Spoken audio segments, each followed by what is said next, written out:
Mesdames, Messieurs, bonsoir. Merci de nous recevoir chez vous et bienvenue sur cette nouvelle édition d'information sur la télévision Labari.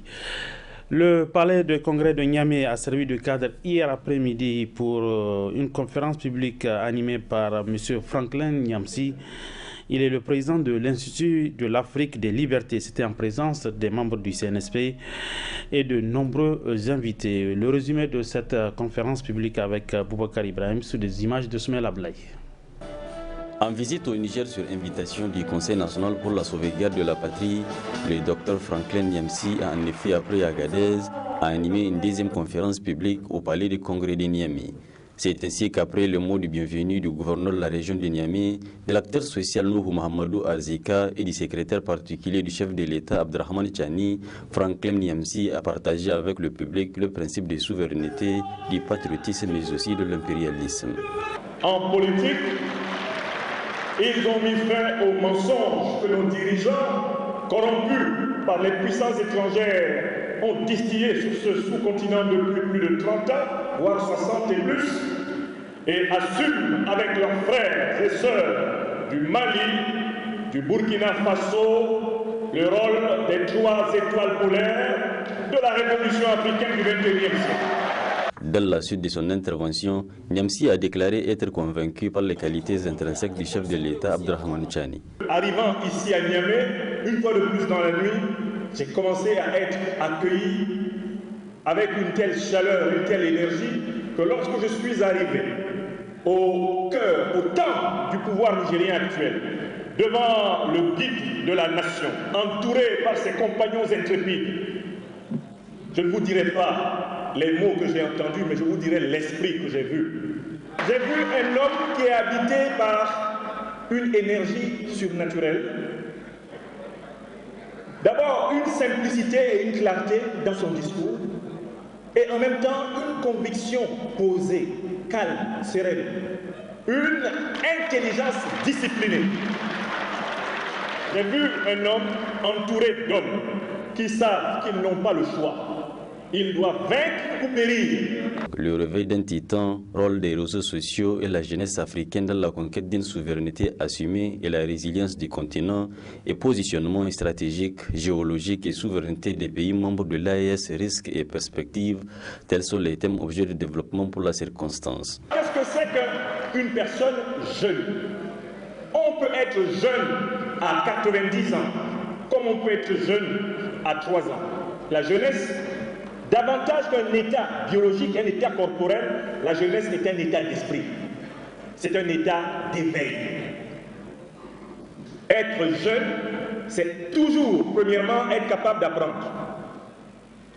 Et nous autres philosophes, disons systématiquement, je ne sais qu'une seule chose, c'est que je ne sais rien. Nous disons avec le caméléon, nous disons avec Kaïdara d'Amadou Hampateba, ce que tu possèdes est cela même qui peut te perdre si tu te laisses posséder par ce que tu possèdes. Nous disons avec les vieux Bantous Bassa du littoral du Cameroun,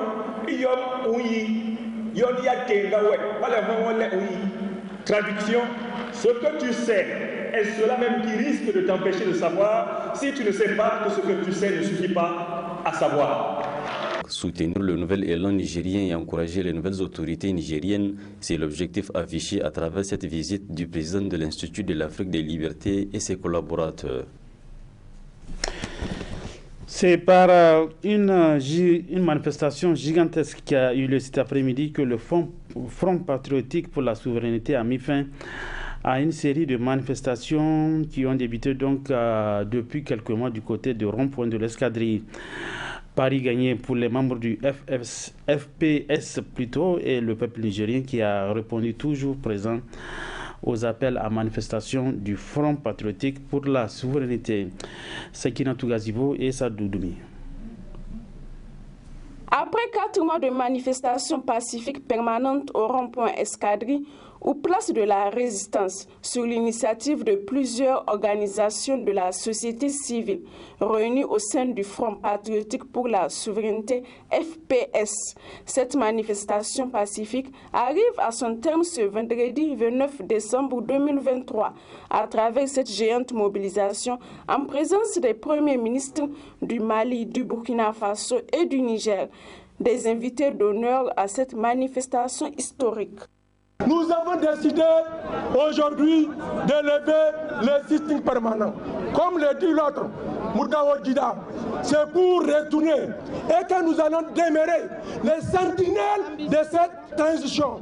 Nous allons protéger cette transition et que nous allons veiller que les aspirations du peuple soient respectées. Le CNSP a décidé d'ériger un monument ici à cette place-là. Et que nous aimerons, en faisant ce monument, qu'on n'oublie pas nos 3 camarades qui sont tombés au front à Terra, que l'armée française avait écrasé. Nos martyrs, nous devrons effectivement avoir leur nom ici à cette place-là. Après, nous avons prévu d'organiser une nuit patriotique dans une grande salle. Que tous ceux qui ont œuvré par rapport à cette action que nous venons de mener, qui a donné des résultats, nous allons les honorer en leur donnant des témoignages de satisfaction parce que nous sommes contents de l'effort qu'ils ont fourni. Très satisfaits de la constante mobilisation et de la ferme détermination des citoyens, les membres des FPS ont tenu à exprimer des vives voix leurs remerciements et leur reconnaissance à tous ceux qui se sont battus pour faire partir les militaires français du Niger. Je me permets de remercier tout le peuple nigérien, les oulémas, les acteurs de la société civile et même l'opinion internationale qui nous avait soutenus dans ce combat-là. C'est du jamais vu, c'est du jamais vu. Personne n'a vu où un peuple soudé se lève comme un seul homme contre l'impérialisme français, si ce n'est pas ici au Niger. Cette journée marque un tournant historique pour le Niger, symbolisant la victoire du peuple et du Front patriotique pour la souveraineté. Dans leur lutte pour l'indépendance, les 4 mois de manifestation ont démontré le degré de la détermination et de l'unité de la population nigérienne.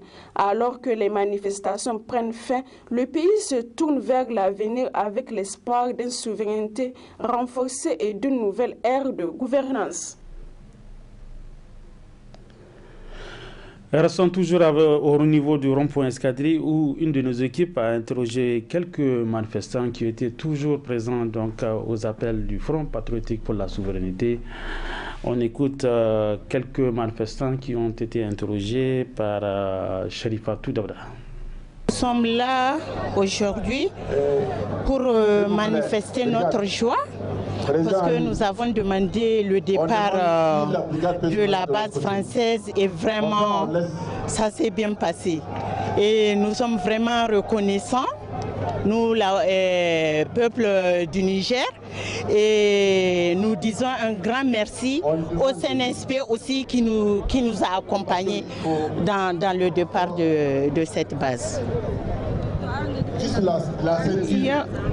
Je pense que ce n'est pas un secret pour personne que la société civile nigérienne, en solidarité avec les autorités de la transition, ont décidé d'organiser ce sitting dès les premiers instants du coup d'État du 26 juillet 2023 pour exiger le départ des troupes françaises basées sur le territoire nigérien, notamment dans la base de l'escadrille et certaines bases. Et, la fin de ce sitting qui consacre le départ définitif de ces soldats français du territoire nigérien. Nous, en tant que ressortissants de l'Azawak résidant à Niamey, nous apportons notre solidarité par notre présence à nos frères de Niamey qui ont voulu organiser ces sittings. Et c'est 6 mois de sitting. Je lance lance aussi un appel aux autorités du CNSP pour qu'ils maintiennent cette dynamique des organisations de la société civile à son côté pour les prochains combats. Parce que le combat n'est pas de faire partir les militaires français, c'est aussi de restaurer la démocratie et l'état de droit au Niger.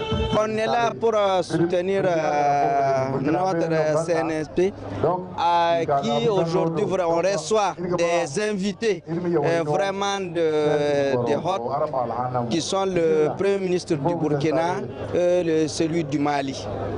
Donc nous sommes là pour le soutenir, pour soutenir l'Alliance des États du Sahel en général et soutenir l'Afrique pour une émergence et pour une liberté vraiment et souveraineté totale. Je suis très content. Vu le monde qui sont sortis, vu également l'engagement de la jeunesse de l'Alliance des États du Sahel, nous sommes très heureux d'être là aujourd'hui pour la levée du sitting du rond-point de Martyrs. On est là pour la remise officielle des clés de l'escadrille. Parce que vous n'êtes pas sans savoir que depuis le 2, les Nigériens sont debout pour un même objectif qui est le départ des Français. Dieu faisant bien les choses avec notre lutte constante, aujourd'hui on les a mis hors de nos frontières. Donc c'est pour cela qu'on a invité ce même public avec qui on a fait cette lutte pour venir montrer notre satisfaction, notre reconnaissance et nous dire que le combat encore reste à faire. Nous restons et demeurons debout encore pour les luttes à venir, Inch'Allah.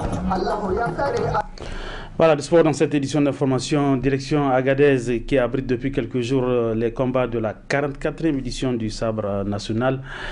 La première phase de cette compétition a pris fin aujourd'hui. Demain vont débuter les combats de la deuxième phase. Mais il faudrait-il rappeler que les combats de la première phase ont été marqués par des combats, des arrangements entre des lutteurs pour donner la chance à son adversaire, surtout quand il s'agit d'un combat entre un vaincu et un invaincu. Suivez ce reportage.